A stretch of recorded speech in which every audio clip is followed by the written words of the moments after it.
Bonjour à toi, dans cette vidéo je vais te parler d'une cité célèbre de la Grèce antique, Athènes. Alors reste bien jusqu'à la fin de la vidéo pour tout savoir sur cette fabuleuse cité qu'est Athènes.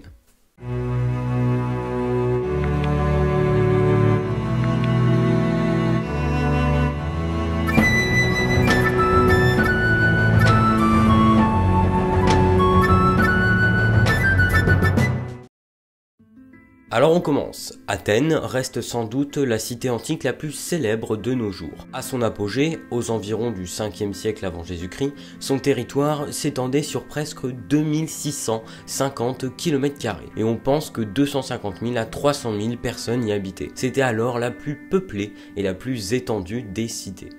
L'histoire d'Athènes offre un vaste champ d'investigation aux spécialistes, vu le très grand nombre de documents arrivés à leur connaissance. Athènes a été habitée sans interruption pendant au moins 3000 ans. Au premier millénaire avant Jésus-Christ, elle est devenue une des principales villes de la Grèce antique. Ces accomplissements culturels durant le 5e siècle avant Jésus-Christ ont créé les bases de la civilisation européenne. Alors durant cette vidéo, en premier, on va parler de la création du nom d'Athènes et du mythe qui l'entoure. Puis on parlera de sa politique et des rôles de chacun au sein de la cité. Et pour la fin, on parlera des guerres territoriales d'Athènes et notamment contre les Perses. Donc, selon la légende, deux grands dieux se disputaient la protection d'une petite ville. Cérops ou Cécrops, le roi de cette ville, cherchait en effet à lui donner un nom. Il décida que ce serait la divinité qui ferait le présent le plus utile aux autochtones qui remporterait le concours. Poséidon, le dieu des océans, fit jaillir des rochers de l'acropole une fontaine d'eau salée.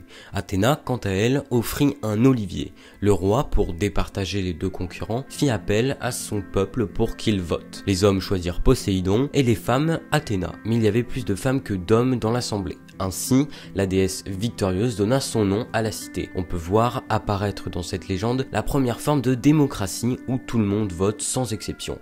Cette légende sert aussi d'excuse, les anciens s'en sont servis afin d'expliquer pourquoi les femmes furent par la suite interdites de plusieurs choses. Le droit de vote, mais aussi par exemple celui de donner leur nom à leurs enfants. La suite du récit raconte donc que Poséidon, furieux après sa défaite, menaçait de ravager le pays. Les anciens dirent alors que les hommes intervenèrent pour l'apaiser en interdisant aux femmes ses privilèges. Un peu macho quand même ce mythe. Selon la version officielle, on va dire, Athènes aurait été fondée vers 750 avant Jésus-Christ par cynocisme, qui veut dire par décision de plusieurs villageois des villages alentours.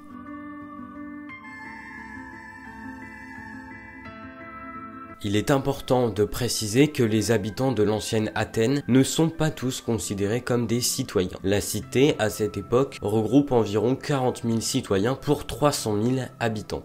Afin d'être un citoyen athénien, il est nécessaire de remplir un certain nombre de conditions. Déjà, il faut avoir plus de 20 ans. Il faut aussi être né de père athénien et de mère athénienne, mais seulement à partir de 451 avant Jésus-Christ. Et il faut bien sûr avoir fait l'éphébie, le service militaire de l'époque. Les citoyens ont des avantages comme celui de pouvoir être propriétaire d'une maison et de terres dans la cité, mais ils ont aussi surtout des devoirs. Un citoyen doit prendre part au gouvernement de la cité. Ils ont aussi l'obligation de la défendre lors de guerres intercités et ils ont aussi le devoir de prendre part aux fêtes religieuses célébrées en l'honneur des dieux. Mais bon, ça, vu que la plupart du temps, pendant les fêtes, ils mangent quand même pas mal, c'est pas trop grave.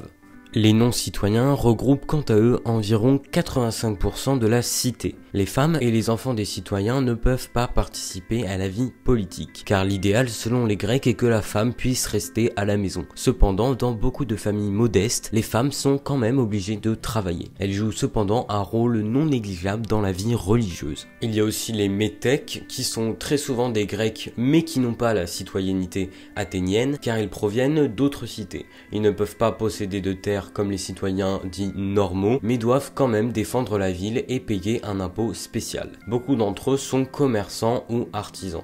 Et pour finir, les esclaves. Ils n'ont aucun droit, car ils sont considérés comme des instruments animés. Leurs conditions de vie sont cependant très variables. Ceux qui travaillent dans les mines ou les champs ont des conditions de vie très difficiles, tandis que les esclaves qui travaillent dans les maisons ont eux une situation plus confortable. Enfin, certains ont des fonctions très lucratives, interdites aux Athéniens, comme la banque, et peuvent même s'enrichir, et même une minorité des esclaves peut être affranchie. Et pour parler un peu de politique, Athènes, contrairement à une majorité des cités grecques, est une démocratie depuis la fin du 6e siècle avant Jésus-Christ. L'assemblée des citoyens se nomme l'Ecclésia. Elle se réunit 4 fois par mois sur la colline du Pnyx pour voter les déclarations de guerre et de paix. Elle vote les lois et élit aussi les magistrats.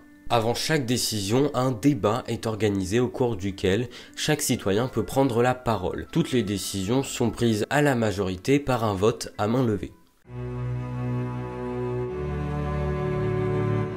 Athènes est une des cités les plus puissantes du monde grec. Elle va affirmer sa supériorité suite à une série de victoires lors des guerres médiques, c'est-à-dire les guerres opposant les cités grecques à l'Empire perse. Après ces victoires contre les Perses, Athènes se présente comme la cité ayant sauvé le monde grec de la domination perse. Elle décide alors de créer une ligue, la Ligue de Délos, pour la défense des cités grecques dont elle sera l'hégémon, c'est-à-dire le chef.